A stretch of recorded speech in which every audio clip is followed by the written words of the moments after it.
বাংলাদেশে বর্তমানে homemade food delivery কোনো ইকোসিস্টেম নাই। আমরা অনেকে ঢাকার বাইরে থেকে জব পারপোসে ঢাকায় থাকি, স্টুডেন্ট পারপোসে ঢাকায় থাকি, তো আমরা ঘরে রান্নাটা মিস করি। সো আমি একটা আইডিয়া নিয়ে আসছি, সেটা হচ্ছে যে একটা হোমমেড ফুড ডেলিভারি ইকোসিস্টেম, যেখানে যারা কিনা হোমমেড আপনার ফুড ডেলিভারি করে, ফুড সেল করে, দেখবেন ফেসবুকে ছোটো ছোটো আপনার ক্ষুদ্র ক্ষুদ্র পেজ আছে, যে পেজরা আপনার ফেসবুকে হোমমেড ফুড সেল করে, তারা এই প্ল্যাটফর্মে এসে আপনার ফুডগুলো সেল করতে পারবে। এবং কাস্টমাররা যারা হোমমেড ফুড খাবারটা পায় না, রেস্টুরেন্ট খাবার খেতে খেতে একটু বিরক্ত, তারা এই প্ল্যাটফর্ম থেকে হোমমেড ফুড খাবার খেতে পারবে। এখানে ভাই মিল সিস্টেম আছে, 3 বেলা খাবার দিয়ে যাবে, এরকম একটা মিল সিস্টেম আছে, আপনার ডায়েট ফ্রেন্ডলি খাবারের সিস্টেম আছে, এবং যে কোনো ধরনের আপনার হচ্ছে যে আপনার কাস্টমাইজেশনের মাধ্যমে খাবার বানানোর আর কি সিস্টেম আছে।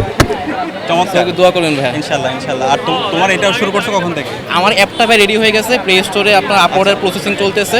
তো সেই কারণে একটা অ্যাওয়ারনেস ক্রিয়েট করবো আর কি, আমি এখানে ফ্রি রটারি একটা সিস্টেম আয়োজন করেছি এই মেলা উপলক্ষে।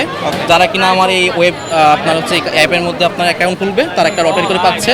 এবং আপনার হচ্ছে আপনার earbuds, power bank, smart watch, এরকম আপনার ফ্রি আপনার আর কি গিভওয়ে আর কি ক্যাম্পেইন করতেছে। তোমার টিমে আর কে কে আছে? আমি ভাই একাই সব রেডি করতেছি, আর আমাকে হেল্প করার জন্য আমার জুনিয়র একজন আছে। ওকে, হ্যাঁ, একটা অ্যাপসের কাজ চলতেছে এখন, ডেভেলপমেন্টের কাজ। জি, এটা খুব শীঘ্রই আর কি প্লে স্টোরে আপলোড হবে, এবং যে কেউ এটা প্লে স্টোর থেকে ডাউনলোড করে ইউজ করতে পারবে। ওকে, শুভকামনা, চমৎকার আইডিয়া। আমরা তোমাদের সাথে একসাথে কাজ করবো ইনশাআল্লাহ। অনেক ভালো, ধন্যবাদ।